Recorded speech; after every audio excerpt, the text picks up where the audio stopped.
Bom dia, a paz de nosso Senhor e Salvador Jesus Cristo esteja no seu coração e no seu lar. Nós vamos falar nesta manhã sobre uma conversão genuína.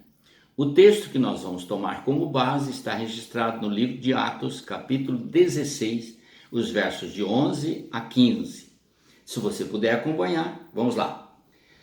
Tendo, pois, navegado de Troade, seguimos em direção a Samotrácia, no dia seguinte a Neápolis, e dali a Filipos, cidade da Macedônia, primeira do distrito e colônia. Nesta cidade permanecemos alguns dias.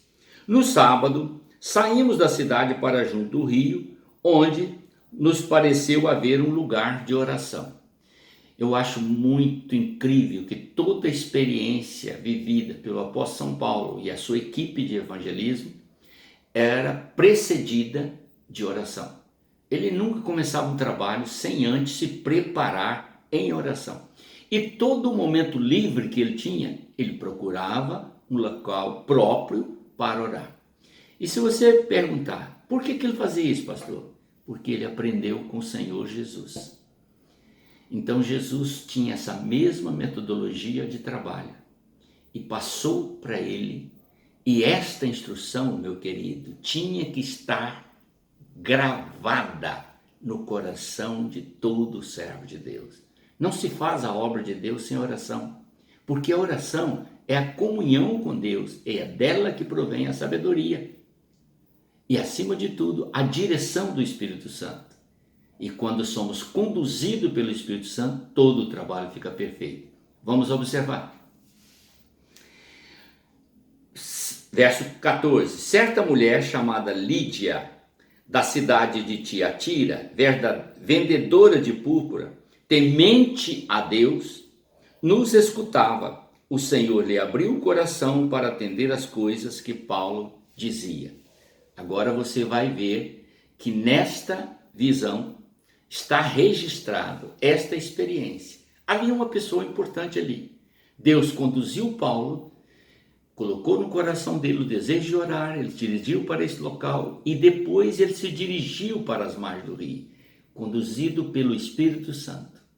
Ali já estava Lídia, uma mulher temente a Deus. Primeira qualificação para alguém passar pela experiência da conversão é ter temor a Deus. Toda pessoa que graceia, critica, zomba, ridiculariza ou tenta menosprezar o Senhor, jamais alcançará o entendimento da palavra. A palavra é dada, o seu entendimento, pelo Espírito Santo ao coração que ama e teme a Deus, mesmo antes de receber Jesus. Então preste atenção, salvação não é para quem quer. É para quem deseja, para quem anseia, para quem verdadeiramente quer encontrar-se com Cristo e viver com Ele a eternidade.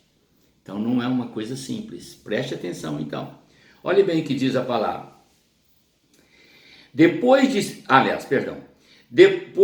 essa mulher então escutava e o Senhor lhe abriu o coração. Quem faz o entendimento da palavra é o Espírito Santo. Quem abre o coração é Deus. E olha aqui que coisa interessante. Para entender as coisas que Paulo estava dizendo. Paulo era o instrumento de Deus, foi conduzido pelo Espírito Santo, em oração, dirigiu-se às margens do rio, encontrou a Lídia, que era temente ao Senhor, mas não sabia as coisas de Deus. E quando Paulo começou a falar, usado pelo Espírito Santo de Deus, o coração dela se encheu de gozo. Por quê? Porque ela já amava a Deus, temia o Senhor. E Deus então se revelou a ela. O plano de salvação foi levado ao seu coração. E ela recebeu. Olha o que diz a Bíblia. E toda a sua casa, depois de ser batizada, ela e toda a sua casa nos rogou dizendo. Assim que ela recebeu a palavra, ela transmitiu a palavra a toda a sua família, ou levou Paulo para transmitir essa palavra.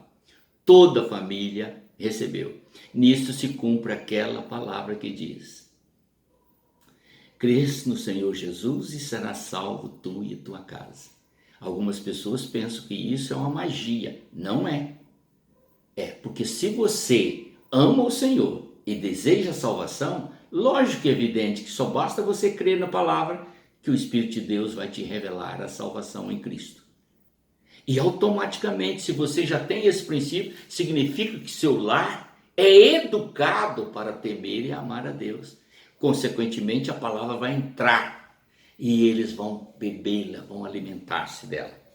E aí diz a palavra, olhe a humildade dessa mulher após a sua conversão, o seu batismo imediato. Não teve que fazer classe de doutrina, preparação, nada. Ela simplesmente recebeu a palavra, foi batizada e já estava trabalhando para o Senhor. E em seguida ela disse assim, ó, e ela, aliás, diz assim o Dr. Lucas, escritor do livro de Atos dos Apóstolos, e ela nos constrangeu a ficar em sua casa com estas palavras, se julgais que eu sou fiel ao Senhor, entrai em minha casa e ficai ali. Que coisa linda, meu querido, como que é lindo, como é maravilhoso o ser humano que se quebranta diante de Deus, que reconhece Deus como ser supremo, recebe Jesus como Senhor e Salvador, batiza, passa a pertencer à família de Deus e conduz a sua família a receber esse evangelho glorioso. Torna-se um lar cristão, um lar bem-aventurado, onde a presença de Deus é constante. E assim foi com Lídia, um dos testemunhos brilhantes da Sagrada Escritura sobre uma conversão genuína. Deus te abençoe e te ilumine nesta visão. Amém? Oremos. Pai eterno, te agradeço por tudo que o Senhor tem nos instruído e por cada revelação que o Senhor nos dá. Em nome do Senhor Jesus. Amém.